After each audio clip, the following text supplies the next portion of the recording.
ബാല, ആ കറി വിളമ്പണ്ട.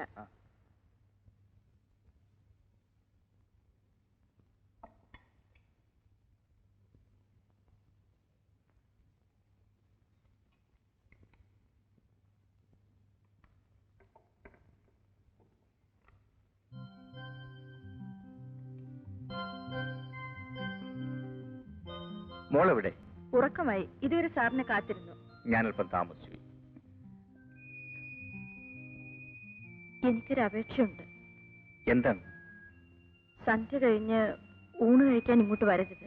അപ്പൊ ഞാൻ പട്ടിണി കിടക്കണം. ബാലന്റെ കയ്യിൽ അങ്ങോട്ട് കൊടുത്തയക്കാം.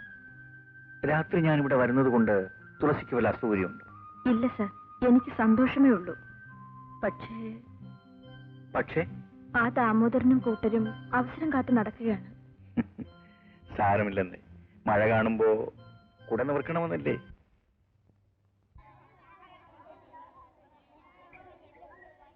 ടീച്ചറെ, എനിക്കൊരു 10 രൂപ വേണമല്ലോ. എന്താ കിട്ടുപിള്ളേ, ഈ മാസത്തെ തന്നെ എത്രാമത്തെ പ്രാവശ്യമാണ്?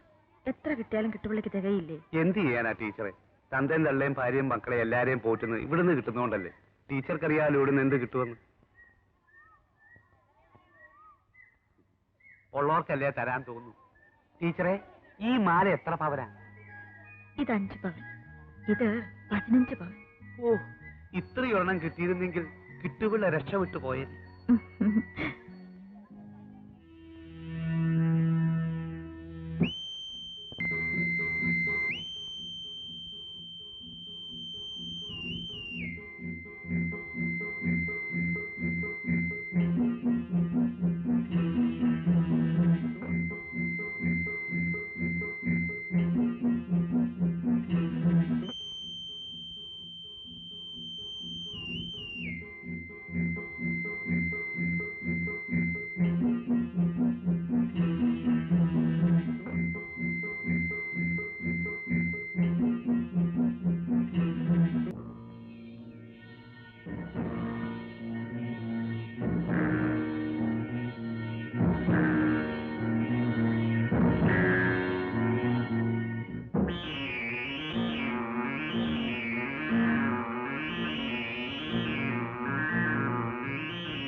ആഹാ, ബിന്ദു ഉറക്കമായിരുന്നു. സന്ധ്യ കഴിയുമ്പോൾ അവൾ ഉറങ്ങും. സാറ് വന്നില്ലേന്ന് ചോദിച്ചോണ്ട് ഇത്രയും നേരം അവളോട് ഇരിക്കുകയായിരുന്നു. മോളെ ബിന്ദു. വേണ്ട, ഉണർത്തണ്ട.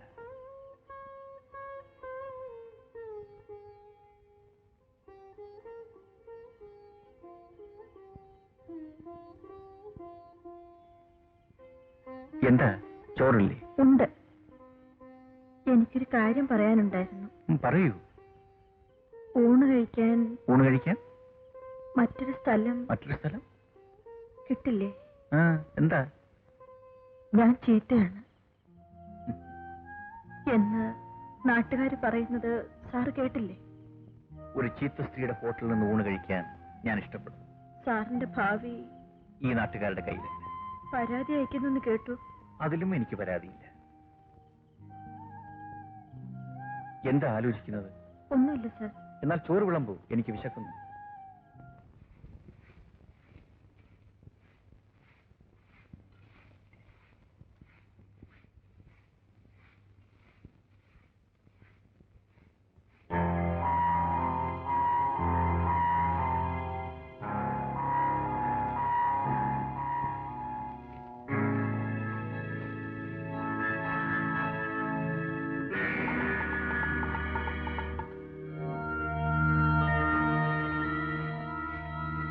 ദേവനുണ്ടാ? ഇല്ല. തീപ്പെട്ടിയുണ്ടാ? ഇല്ല. അടുപ്പിൽ തീ കാണുമായിരിക്കും. ഇല്ല. ചേടാ, ഇതെന്താ ഞാൻ എന്ത് ചോദിച്ചാലും ഇല്ല ഇല്ല എന്ന് പറയുന്നത്? പിന്നെന്താ, ഉണ്ടെന്ന് പറയണോ? മളു, നിന്നോടൊരു കാര്യം പറയണമെന്ന് വിചാരിച്ചിട്ട് ഒരുപാട് നാളായി.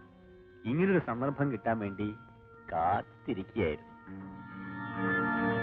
ദേവകി മരിച്ച പിന്നെ എന്റെ മോനൊരമ്മയില്ല.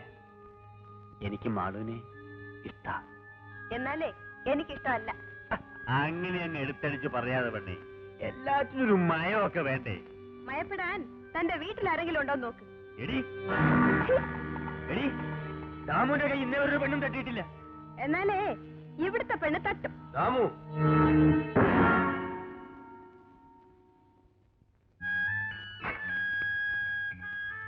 ഈ വെട്ടുകത്തി മരം മുറിക്കാൻ മാത്രമുള്ളതല്ല, കഴുത്തും മുറിയും. പറഞ്ഞ മനസ്സിലായോ? ഇറങ്ങു പുറത്ത്. ഇനി ഈ പടി കയറിപ്പോയാൽ തുണ്ടം തുണ്ടമായി വെട്ടിക്കളയും ഞാൻ. കത്തി കാണിച്ച് ദാമുവിന് വിരട്ടാമെന്ന് കരുതണ്ട. ഇതിനേക്കാൾ വലിയ കത്തി കണ്ടവനാ ദാമു. ഇറങ്ങണ പുറത്ത്. ഇപ്പൊ ഞാൻ പോകുന്നു, പക്ഷെ പേടിച്ചല്ല. ദേവാ, നമുക്ക് വീണ്ടും കാണാം. ഇന്ന് അവരെ പിടിച്ച് അവന്റെ പെടലിക്ക് രണ്ട് വീക്കിയിട്ട് ബാക്കി കാര്യമുള്ളൂ. ശബ്ദം ഉണ്ടാക്കിയാ വരൂല. മോനെ, കട്ടയും കല്ലും കമ്പും ഒക്കെ പറക്കി വെച്ചിട്ടുണ്ടല്ലോ അല്ലേ? എന്നാലും എടാ മഹാപാവി, നീ എന്ത് എത്ര കോഴിയാടാ കൊണ്ടുപോയത്? നിന്നെ ഞാൻ വാടാ വാ.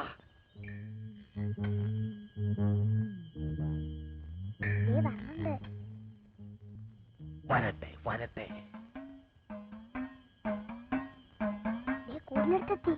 എത്തട്ടെ എത്തട്ടെ. തുറക്കട്ടെ തുറക്കട്ടെ. കോഴിയെ പിടിക്കണോ? പിടിക്കട്ടെ പിടിക്കട്ടെ. കൊണ്ടുപോണു. കൊണ്ടുപോട്ടെ കൊണ്ടുപോട്ടെ. അച്ഛാ പോയി. നമ്മൾ എന്തിനാ പിന്നെ ഇവിടെ ഇരുന്നേ? അത് ശരിയാണല്ലോ. എന്നാലും നമ്മളൊരു കാര്യം കണ്ടുപിടിച്ചല്ലോടാ മോനെ. എന്തോന്നാ? കോഴി സ്വയം ഇറങ്ങി പോകുന്ന അല്ലെന്ന്. എടാ നാണം കെട്ടവൻ മോനെ, കൊണ്ടി നക്കി തിന്നടാ എരപ്പാളികളെ.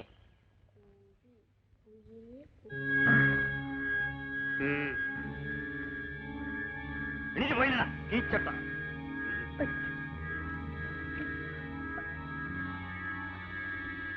എടി, അതേക്ക് കിടക്ക്. ഈശ്വരനെ ഓർത്ത് എന്നെ ഉപദ്രവിക്കരുത്. ആരും സഹായത്തിനില്ലാത്തൊരു അനാഥയാണ് ഞാൻ. ഈ കുഞ്ഞിനെ കരുതിയാണ് ഞാൻ ഈ കട നടത്തിക്കൊണ്ടു പോകുന്നത്. ഇല്ലെങ്കിൽ എന്നോ ഞാൻ ഇവിടുന്ന് പോകുമായിരുന്നു. ആ, ഒരു സാവിത്രി. കൂടുതൽ വാചകമൊന്നും അടിക്കണ്ട. എവിടെന്നോ വന്ന വാദ്യാർക്കാകാം, ഞങ്ങൾക്ക് പാടില്ല അല്ലേ? നിങ്ങൾ വിചാരിക്കുന്ന പോലത്തെ ആളല്ല സാറ്. അങ്ങനെ വളരെ നല്ലവനാ. നല്ലവൻ ഞങ്ങൾക്കറിയാവിടി. വെറുതെ സംസാരിച്ചൊന്നും സമയം കളയണ്ട. എന്നാ നിനക്ക് എത്ര രൂപ വേണ്ടെങ്കിൽ എടുത്തോ. ദയവ് ചെയ്ത് എന്നെ ഒരു സഹോദരി പോലെ കരുതാമോട്ട. ഇവിടുന്ന് ഇറങ്ങി പോകൂ. നാട്ടിലുള്ളവരെല്ലാം സഹോദരി കരുതാൻ ഒപ്പടി. നീ അകത്തോട്ട് വരുന്നോ? അവനെ തൂക്കിയെടുത്തോണ്ട് പോണം. തൂക്കിയെടുത്തോണ്ട് പോരാമോ? ചുമ്മാ കാണാമോ വർത്താനം? അമ്മേ. വിളി, വിളി, വിളി, വിളി. രാമു